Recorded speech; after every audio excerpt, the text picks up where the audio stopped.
Greetings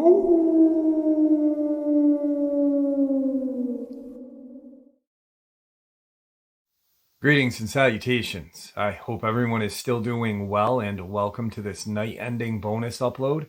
Before we jump on into it, a couple quick links. As many of you may know, I rely on Patreon, PayPal, channel membership, and the merch to help the channel to continue to grow and go.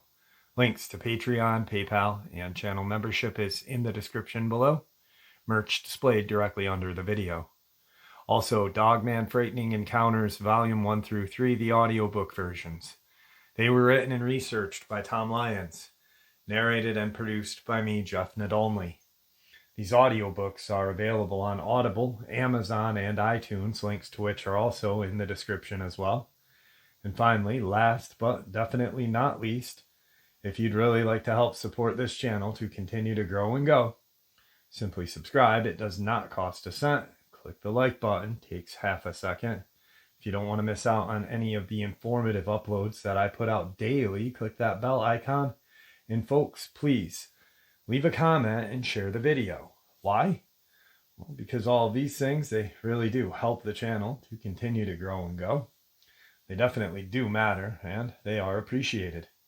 And with that, I have taken far too much of your time. Let's jump in to today's night ending bonus upload, shall we?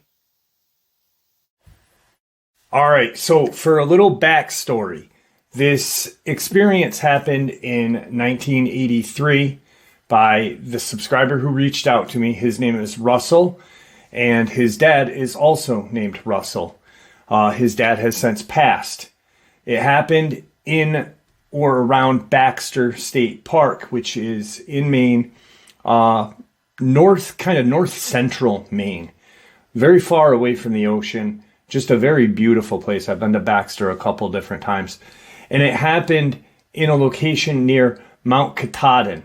And Mount Katahdin is a sacred mountain for the Penobscot.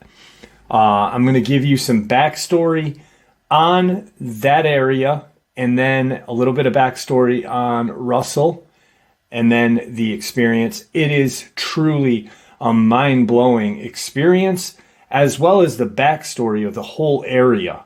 So let's jump into it. All right, so backstory on this region. I have been to this area before. I've camped at Baxter State Park many times with my family. Mount Katahdin is located in the northern half of the state of Maine. It has more than a few claims to fame. For those hiking the Appalachian Trail, it is where the trail in question comes to an end or begins, whichever way you look at it. It's a national monument as well. It also has a rich history with the Penobscot Native Americans who inhabited that region, or still do, for thousands of years. There's an article written by a gentleman named Sam Scapani. He explored an aspect of the history of this region, and it was a creature known as Pamola. Scapani writes that Pamola has been described in legends as hideous, bird-like, with spindly legs, long arms, sharp beak, and a violent temper, and that it's historically considered the protector of the mountain. The Penobscot actually view this creature as a god. The article goes further. Pamola began to show up in stories told by the non-indigenous residents, as well as visitors to Maine, including being referenced in Henry David Thoreau's The Maine Woods. Now, what's interesting in this article that was written by Scapani, it traces Pamola's evolving appearance in tales, including the addition of more moose-like characteristics, as seen as in artwork for a beer can.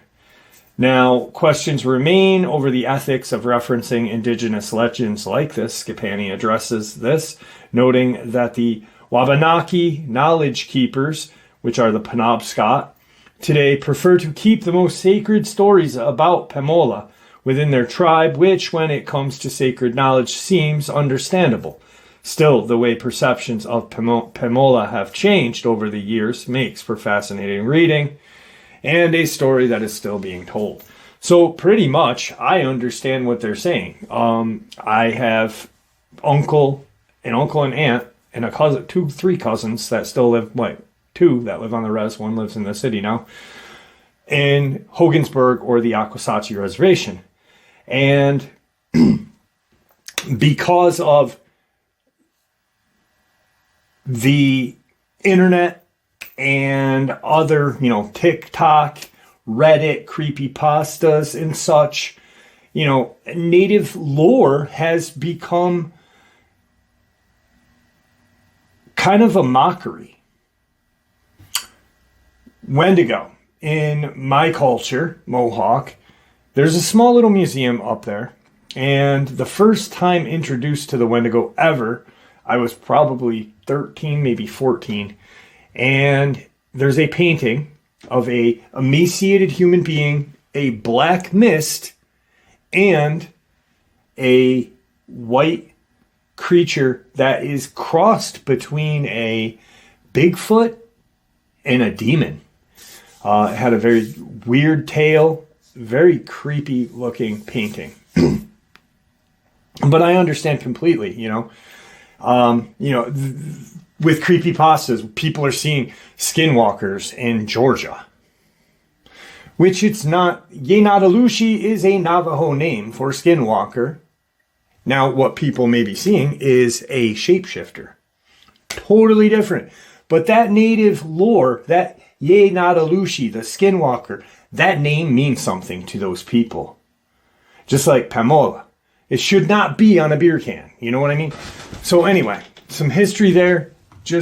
I wanted to explain that because the internet has really destroyed a lot of legend also, but as well as serious research. People can't distinguish nowadays a creepypasta or a real experience. And I mean, there's been times that I've had almost a near argument with somebody telling me that a creepypasta story is a true event. And I ended up finding the person that wrote it and sent the person the email saying, this is who wrote this story, Yes, it sounds like. So Mount Katahdin also is notorious for deaths. There has been 60 or more deaths on Katahdin since 1933.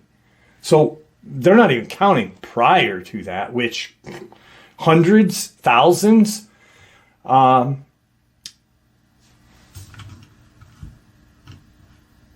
More than 60 people have died on Mount Katahdin since 1933.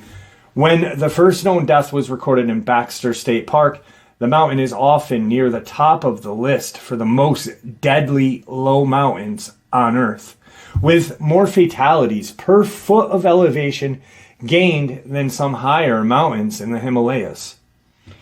Some of the most common causes of death on Mount Katahdin include leg injuries, exhaustion, dehydration, disorientation, heart attack, some people ending their own, traumatic injuries, drowning in lightning strikes.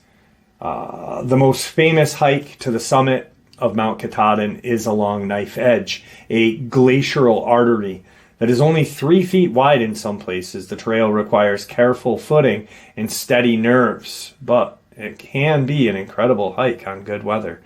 So you've got steeped in Native American culture, in lore.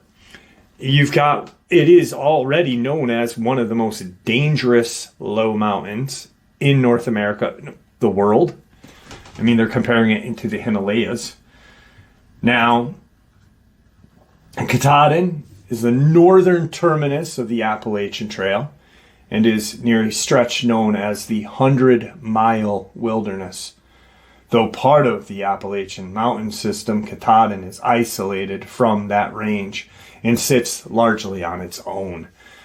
So it is just a beautiful mountain, but a force of its own. Now, I wanted to kind of share this and then we will jump into the experience, because I think knowing the backstory of places is just as important as the experience when researching. And I use all of these experiences that I've gathered as research, and so should everyone else, if you ask me. But I am no expert. I'm just sharing info, so I apologize. The spirit of Mount Katahdin. There's an ancient magic in Maine's highest mountain. Whether or not they have heard the song, Climb Every Mountain, some Penobscot natives are shy about climbing to the top of Mount Katahdin. That's because it is holy ground. Is it the wind bird who lives up there flapping his wings to create great storms? Or is it the spirit of Mount Katahdin jealous of his solitude? Or is it the dominion of, Gospkep, creator of the earth? Whatever your choice of spirits, the aspect of the supernatural is strong. In the piece for Sierra Magazine, Jason Mark points to Robert Moore's book on trails for an elevated example of the sublime, as well as the tension that existed between Penobscot guides and explorers who employed them. In 1846, Henry David Thoreau made a failed bid to climb Katahdin, the highest peak in the state of Maine. He and two companions made their way to the base by canoe, guided by an old native man named Louis Neptune, who advised Thoreau to leave a bottle of rum on the top of the mountain to appease the mountain spirits. Thoreau and his party got lost in the fog and never made it to the summit, according to Moore. Time has erased the trifling detail of who ended up with the rum. But Moore notes that while descending, alarmed by a savage majesty of mountains, hunched shoulders around him, Thoreau experienced a 150 proof insight. Sierra Magazine calls it a meltdown. I printed this article out and it's kind of wonky. This was that earth of which we heard, made out of chaos and old night. Here was no man's garden, but unhand-celled globe. It was not lawn, nor pasture, nor mead, nor woodland, nor wasteland. Man was not to be associated with Mount Katahdin. It was matter, vast, terrifying rocks, trees, wind on your cheeks, the solid earth, the actual world, the common sense, contact. That was a little bit of what Thoreau wrote about Katahdin.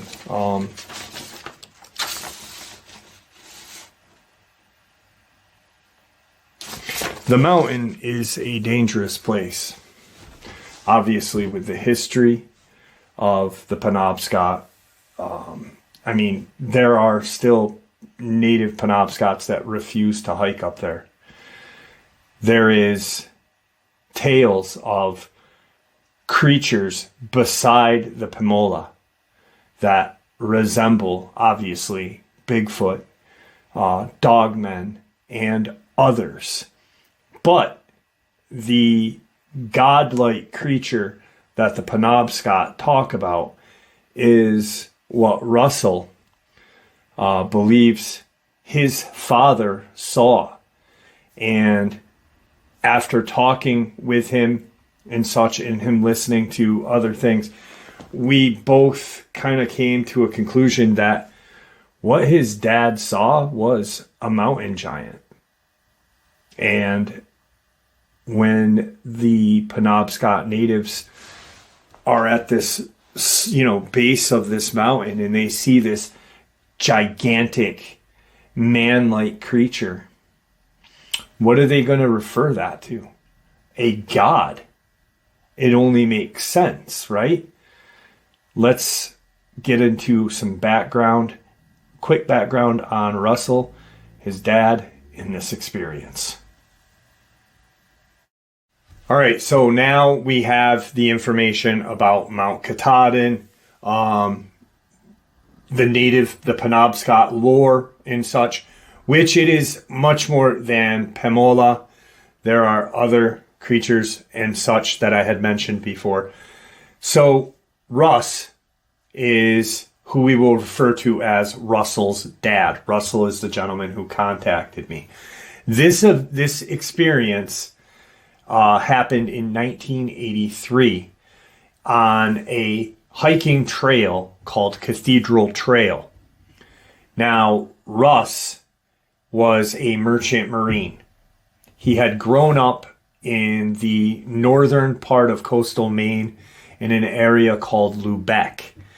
When it was time for him to get a job or go to college, he ended up going to the Merchant Marine Academy, and that's what he chose to do for his living. He was on the ocean 9 months a year, essentially. And when he was home, he wasn't home. Russ's dad, Russ, was not an alcoholic. He didn't even drink. Russell is the son, decided to follow in his dad's footsteps. He thought that if he became a merchant marine, he would be closer with his dad, because when his dad was home, he was not home. He was one of those people that wasn't meant for family life. He was a great provider. They had all the essentials in life, and whatever they really wanted, they had. His mom, himself, and his sister. So, but his dad wasn't there. He would be on the ocean for 9 months a year, out in international waters, and doing, they would transport goods all around the world. But when he was home, his pastime was being out in the woods. In the winter, he would be snowshoeing, cross-country skiing, hunting, fishing. Any time he was home, he spent probably within a full year, he was home maybe a month total. And the rest of the time he was either working or doing his kind of woodland living. He loved the outdoors. Being Russell didn't see him that much, but knew his dad was a great provider and such. He followed his footsteps and went to this Merchant Marine Academy down in New York. And he was a Merchant Marine for a couple years. But he realized, hey, a lot of these guys that I work with and know from my dad and know from me are alcoholics. At least my dad wasn't that. It probably, it wasn't his fault that he wasn't home. He just wasn't that kind of, his structure wasn't made for being cooped up, raising a family. As much as he loved his family, he did. He provided for them. And that's one thing Russell wanted me to key in on his dad, is that he was not an alcoholic. So it was not alcohol, that an alcohol-induced kind of hallucination or whatever. His health was good. Even though he had a strenuous job, he he maintained a healthy regimen of eating and exercise and, hiking, this and that. So he had gotten home, and Russell is down at the academy. It was 1983. And Russell has done this hike, this cathedral trail. He's done it twice. And he did it once right after his dad told him about the experience, and 5 years later after his dad passed away, to spread his ashes. Both times looking for some kind of evidence of what happened. His dad was not a liar. He was not a tall teller. He was just a guy. So he chose to go to this area called Cathedral Trail. And he had been camping by Katahdin Stream. Now, in the beginning, I had mentioned a trailhead called Knife Edge, which was a very dangerous trail.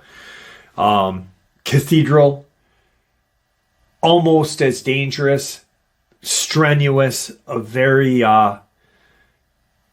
taxing hike, but beautiful, Russell said.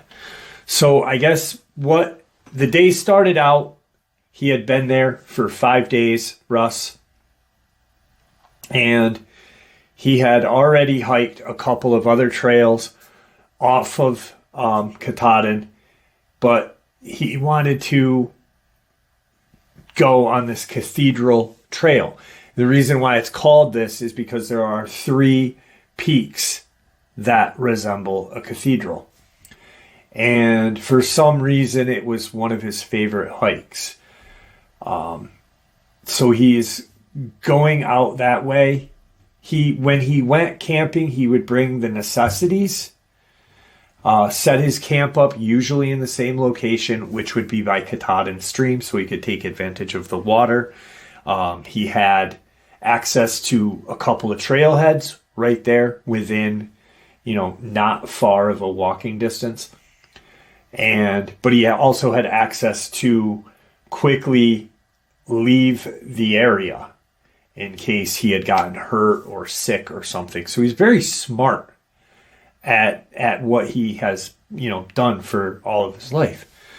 So he gets to this area on this hike, and I guess where Cathedral leads into an area called Saddle and Knife Edge, and it keeps going. And you can almost see Katahdin's face. And he said, picture as you're walking up, you see this huge mountain, but it's almost flat as you're looking at it. And you're like, how am I going to climb that? As you're walking up to it, there's not, it just appears not to be an easy hike. There's just not an angle, a very steep angle, but it actually is hikeable. But it just appears to be just this flat kind of wall. And he is out there just, it's about a 2-mile hike. And he sits down, takes a break. Being that it is a strenuous hike, it's, like I said, 2 miles. We're talking like a 4 to 5 hour hike because of the ruggedness of it. People have died on this trailhead. So he gets to where this area of Saddle and Knife Edge, but he's going to continue to go straight in. And he's resting, he's relaxing, and he notices that at this point, he's got some trail, where the trails go, he can almost kind of see them. He'd still have to hike. He was centered. So Saddle would be on like this side of him. Knife's Edge would be over here. And and straight ahead would be where he was going, Cathedral. But to get to Knife's Edge, he'd have to hike a ways. So he's set up, he's taken his kind of midway break, and he at this point notices that the woods has gone completely silent. And when it came just a moment ago, when it came to like the trail's positioning, I'm trying to share it as best as I can without ever being there. Going over the map with Russell when we were talking. So he's set up, he's resting, but he notices that there wasn't a lot of noise as he was hiking in. You know, a lot of what he had heard, he said, was, you know, the rocks under my foot, you know, dirt kicking and, you know, occasional branches or leaves getting stepped on.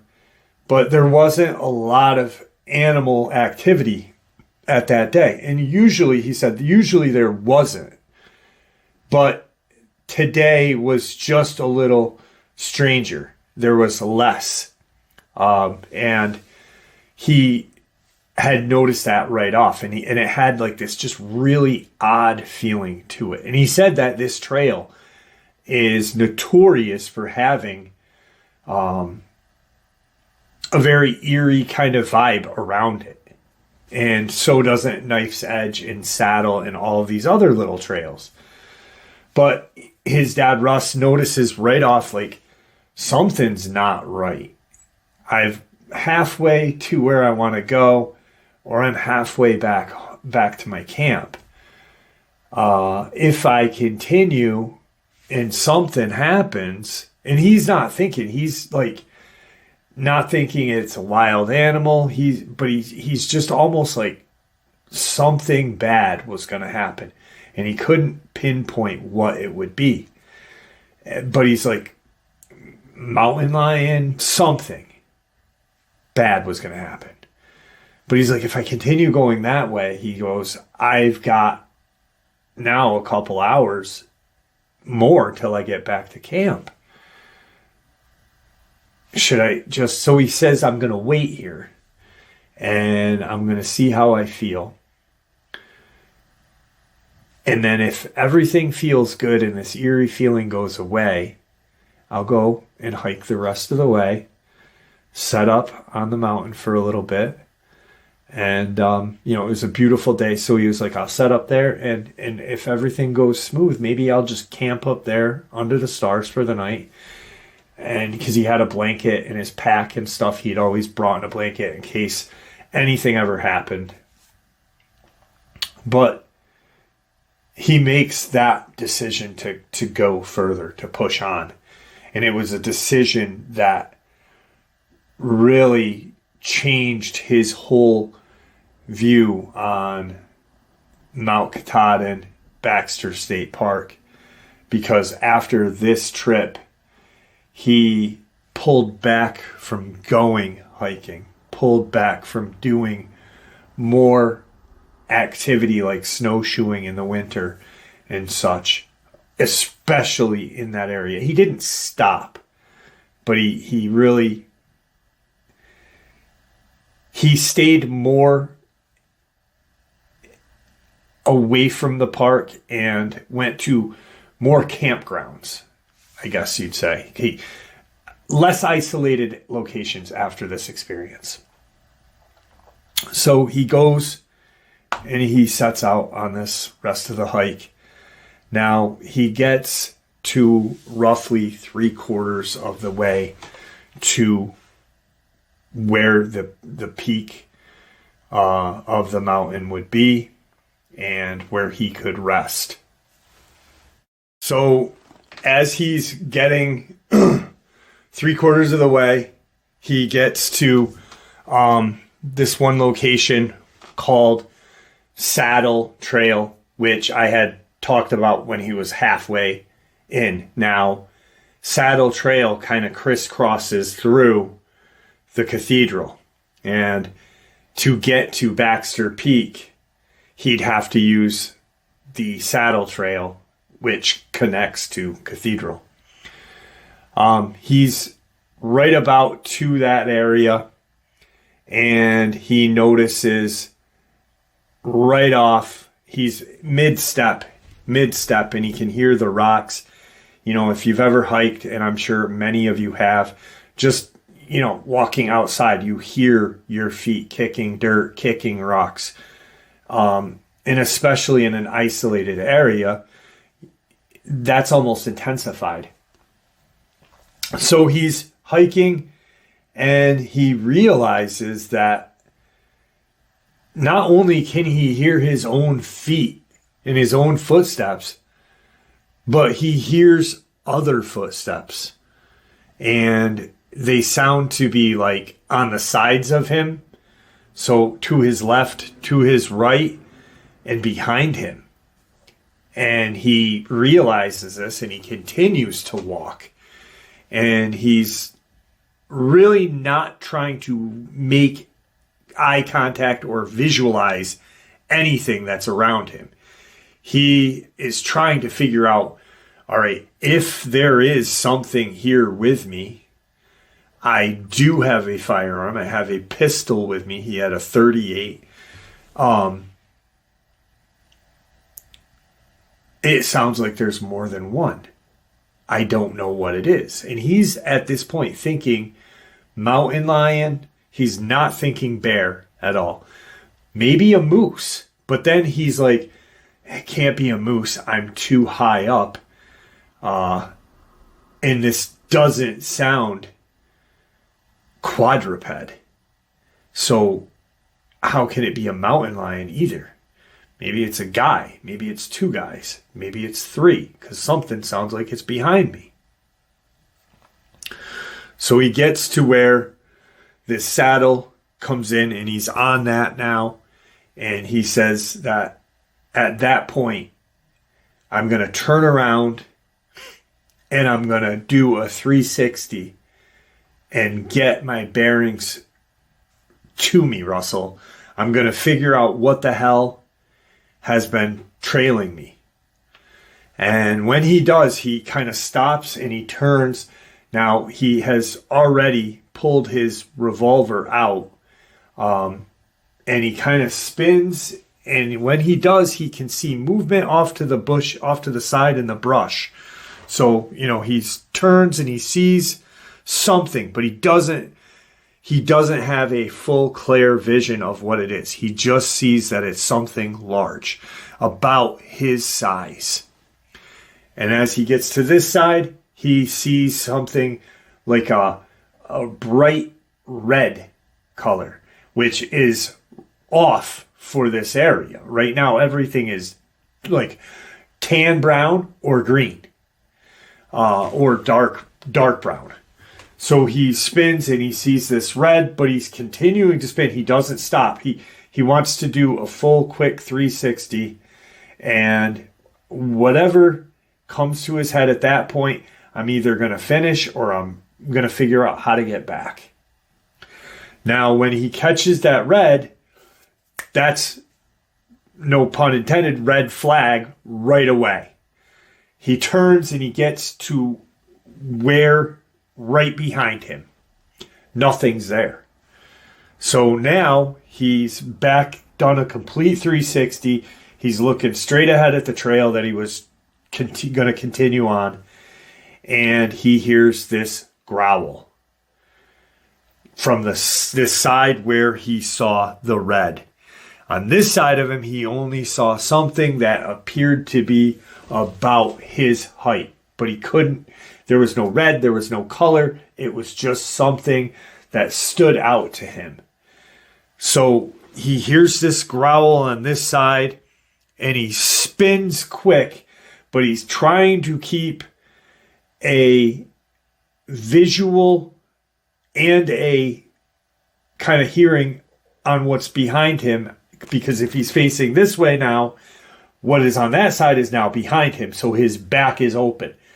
He turns, and now what he sees in front of him is a 6 to 7 foot tall creature that resembles a wolf, but it's bipedal. It's this red eyes. It's got glowing red eyes midday. We're talking 4 p.m.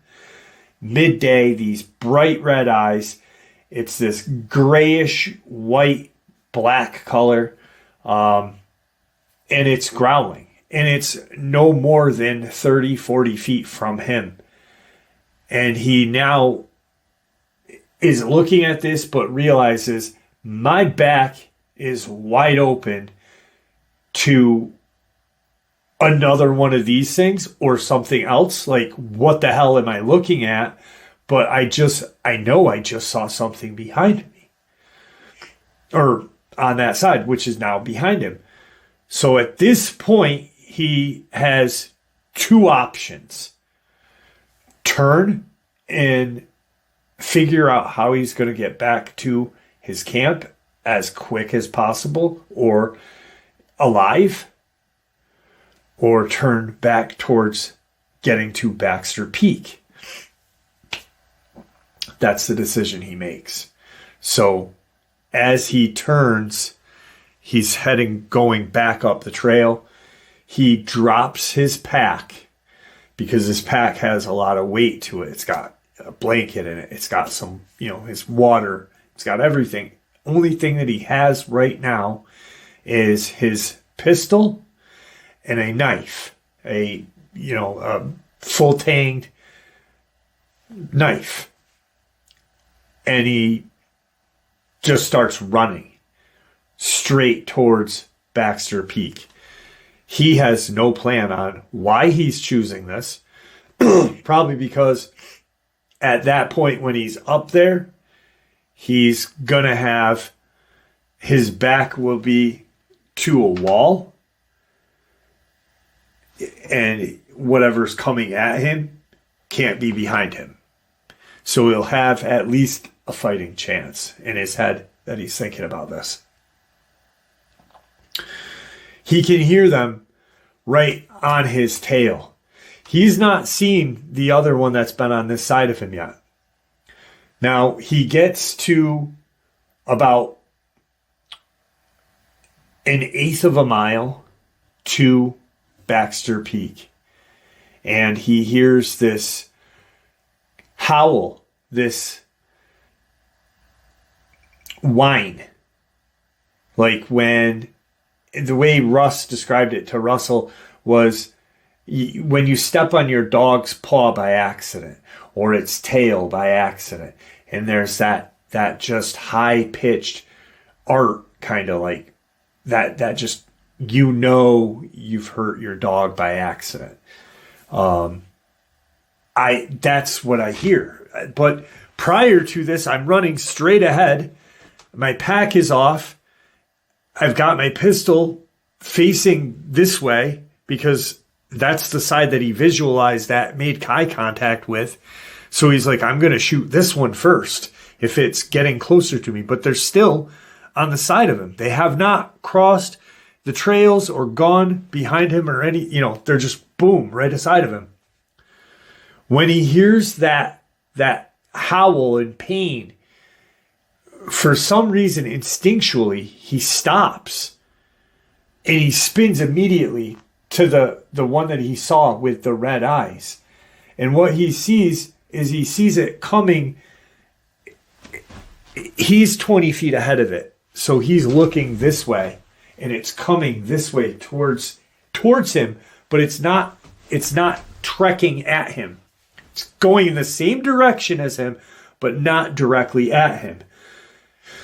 So he's got his gun up and he's gonna shoot. He doesn't know if this, 38 is gonna do anything to it, but at least he's got something. That's what he's thinking. He's like, Russell, I don't think my gun, if I even fired all shots at it, would have even killed it. Which we know now is probably the truth. Unless, you got it in the eye and it traveled into its brain, or you had a couple lucky shots. So as he's turned and he's pointing his gun and he's watching it, it runs by him and he turns and he's now facing this way. So he's done a whole 180 now. The trail, Baxter Peak, is behind him. And what he sees is this huge man.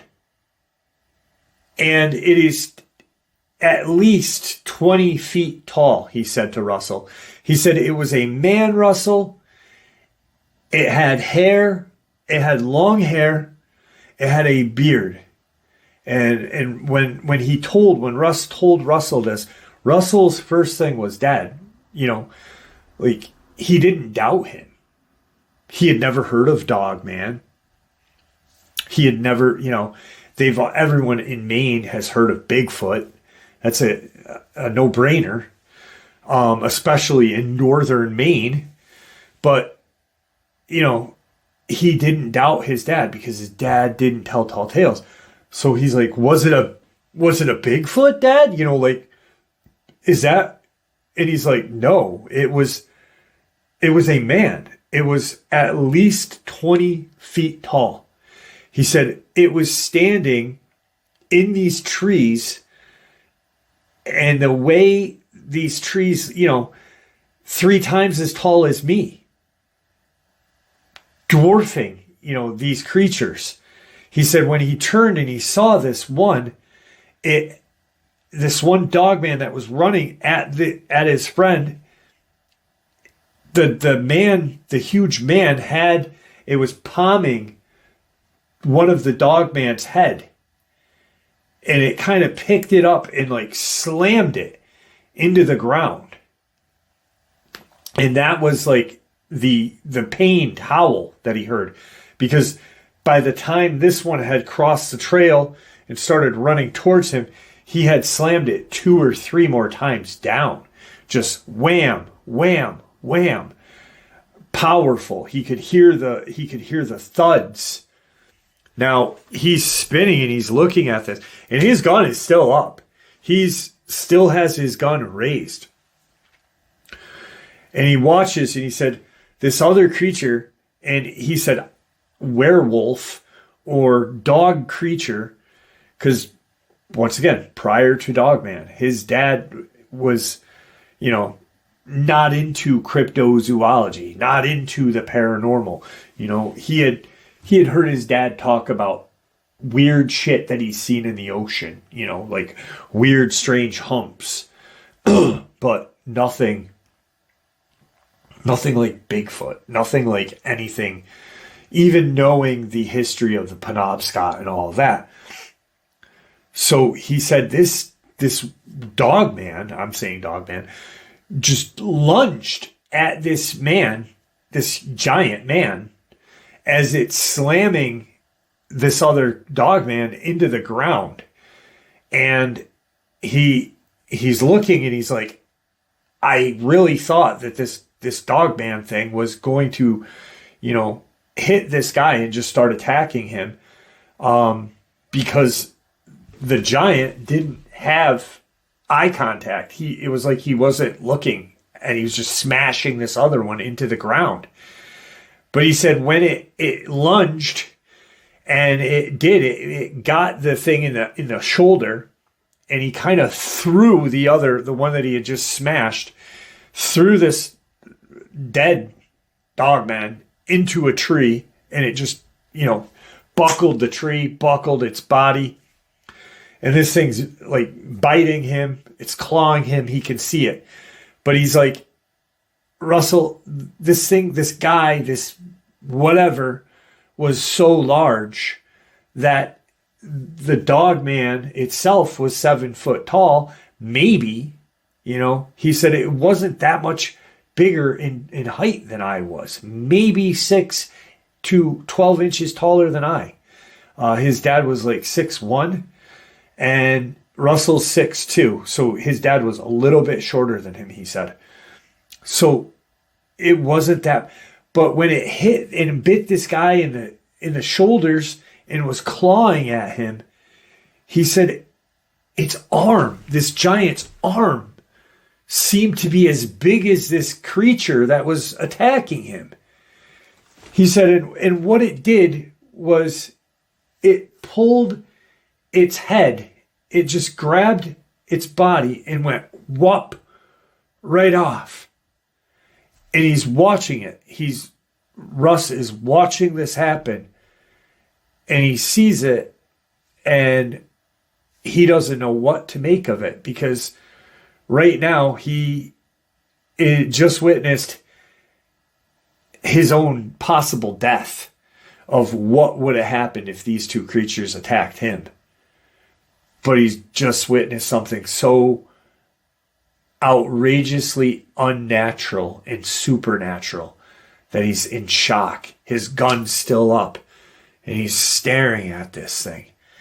And he says that the creature, as it ripped its head, and it looked at the Dogman, and it had its head like this, and its body, like its shoulder or arm in one hand. And he said it just smelled it and threw it.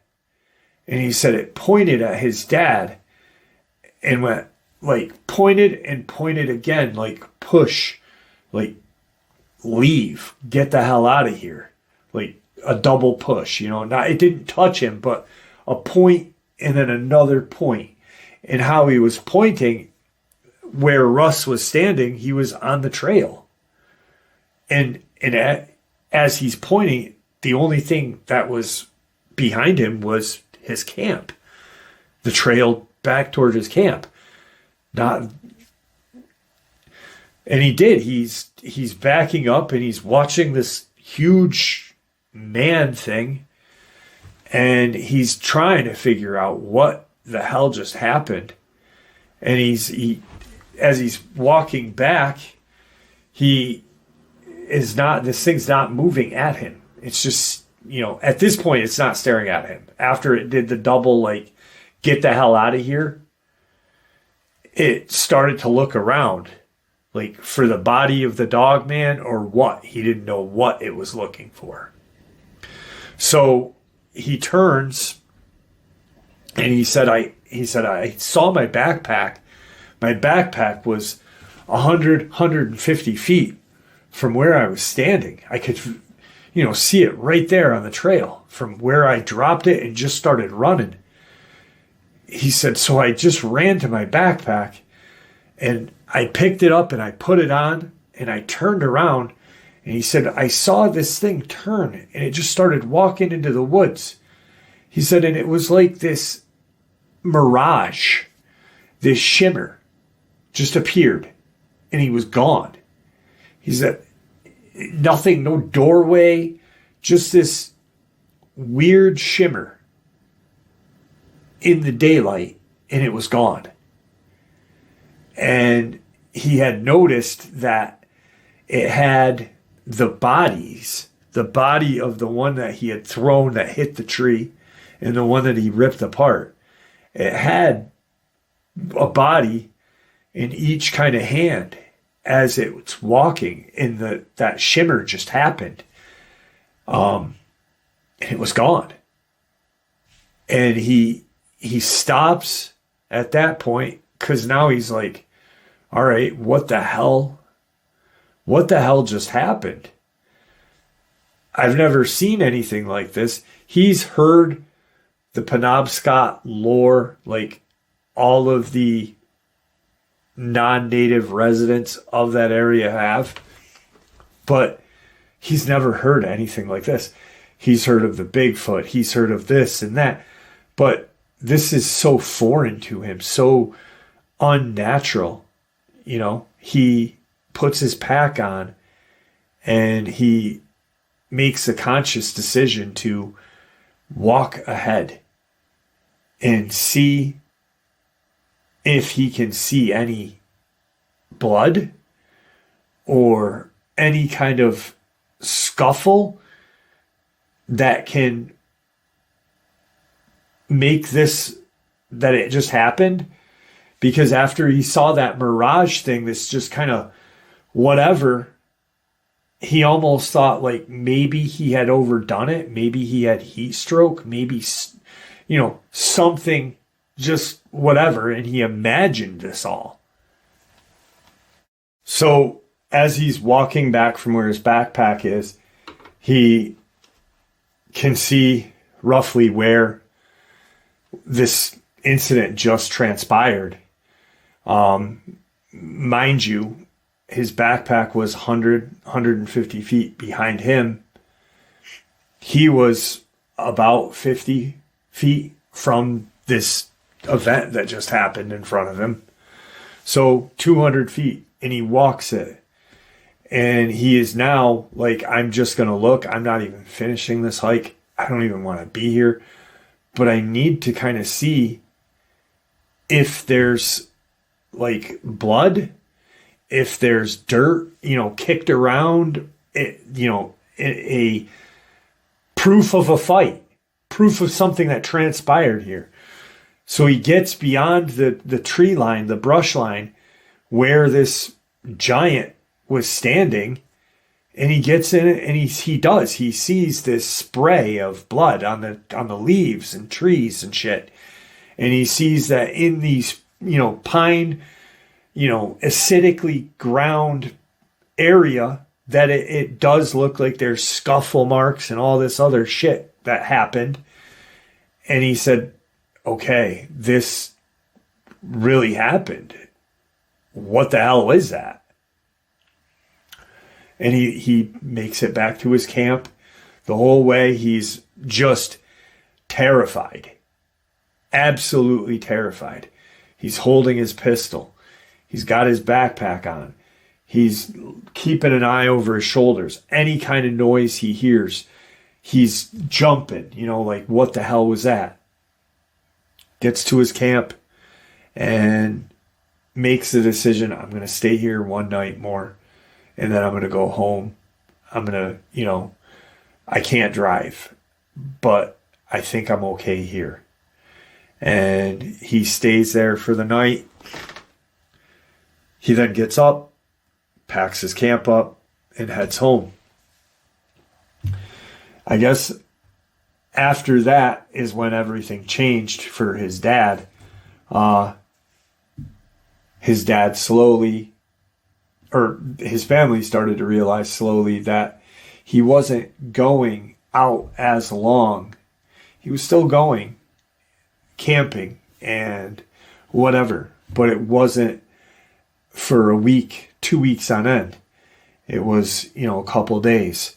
I'm going to go to this campsite. I'm going to be here. I'm going to go here, go to Acadia.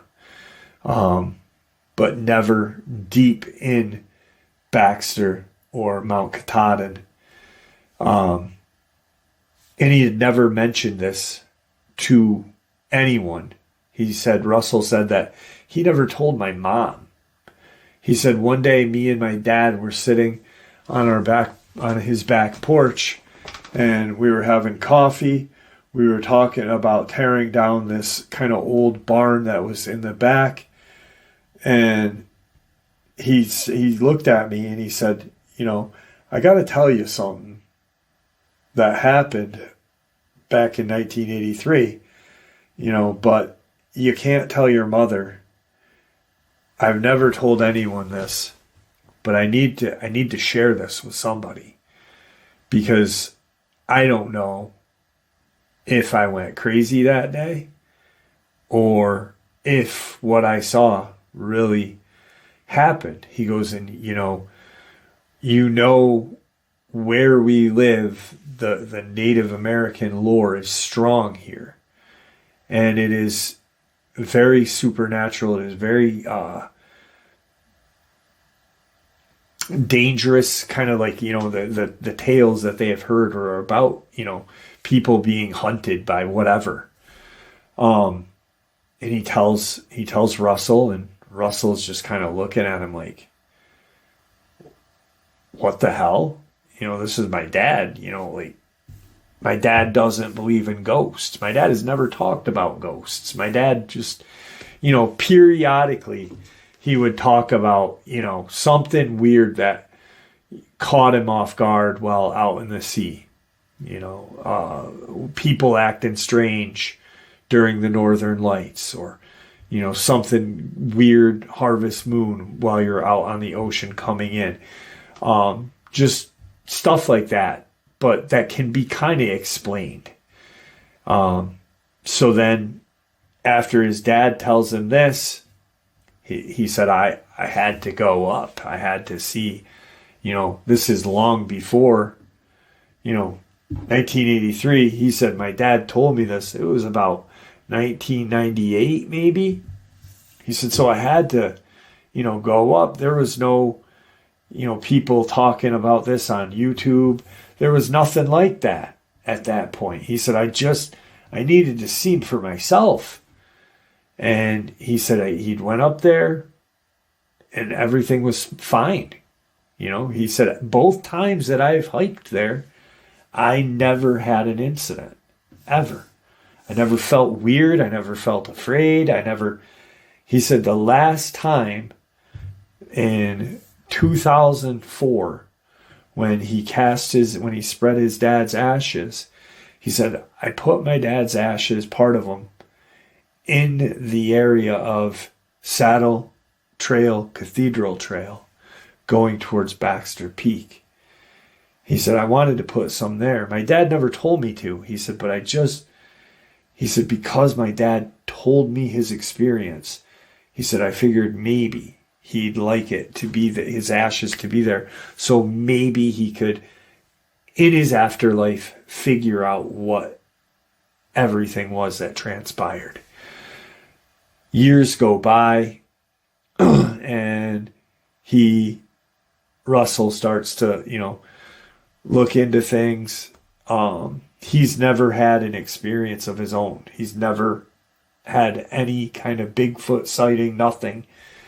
But after his dad told him this, he really became interested in, the paranormal, portals, vortexes, everything and anything surrounding whatever. And for the longest time, when he started to go to YouTube and newer books were coming out about Dogman,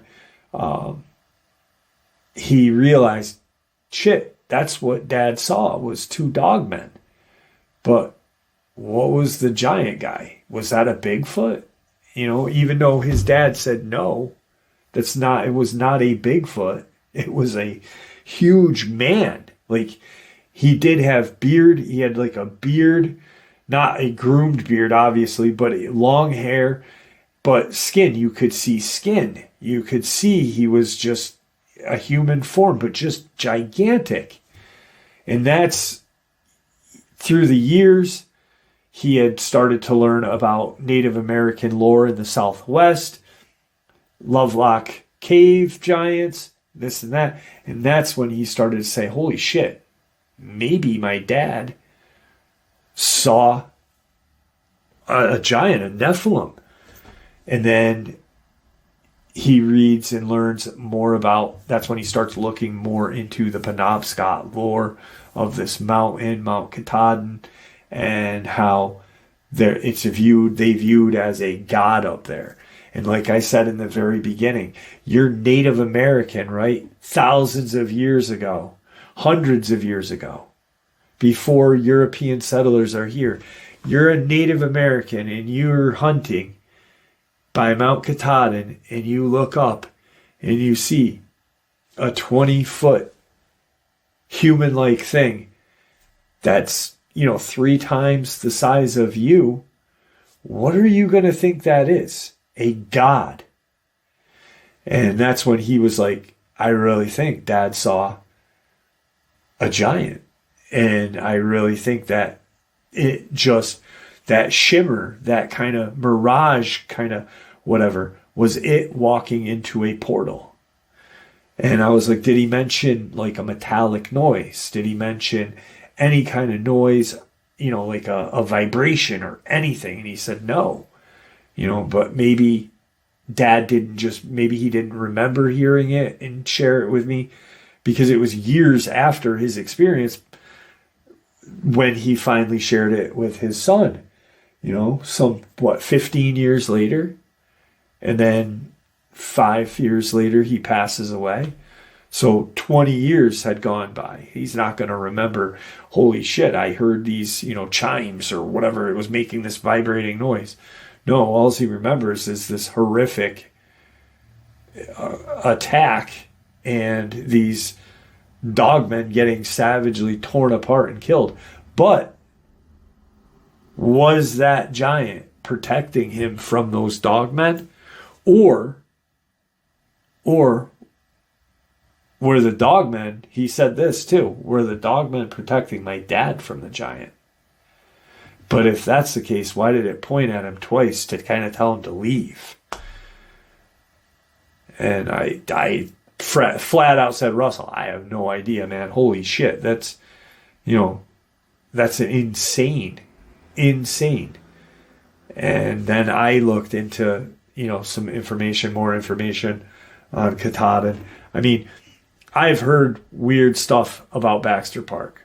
My aunt lives in Bar Harbor. She was on Mount Desert Island. And, going there in summers and working there. And, I've shared my weird Maine experiences before. But I've never heard of anything like that. I've had a weird experience walking close to the area where Somme Sound is, and there's supposedly a witch that's in that area and such, but nothing like this. And I really think that giant may have been protecting him, even though he was non-indigenous. But maybe he knew, hey, this guy's a good guy, or maybe there is some kind of hatred for dogmen between this thing, and I don't know. But it's really crazy that, I wish kind of a little bit, and even Russell said, I kind of wish Dad was still alive so I could ask him about like a metallic noise or a vibrating noise. He goes, but, back then you don't think about that stuff because no one was talking about that stuff at that time. And I was like, absolutely, it is just unbelievably insane. And then to look at the area with a map while I was talking to him, and looking at, pictures of the area too, I could visualize where he was on Google Maps. And I'm like, wow, this is right here. Holy cow. And where this giant disappeared into a portal was less than a 1/16 of a mile from the top of the mountain right to Baxter Peak. Unbelievably crazy. And there you have it, folks. I do hope you all enjoyed today's bonus as much as I enjoyed sharing it with you. I'd like to thank you for supporting the channel. It is, after all, your support that helps the channel to continue to grow and go, and what gives us all a place and a chance to share our experiences and theories judgment-free. Everyone is simply treated with the respect that we deserve. Please stay safe, happy, healthy, and ever vigilant, keeping an eye on our children, pets, our family, and our friends. These creatures are real. These events have happened. Share this information with those you love and care about, and it may just help save their lives someday. Until next time, never stop asking questions, never stop searching for the truth, and God bless you all.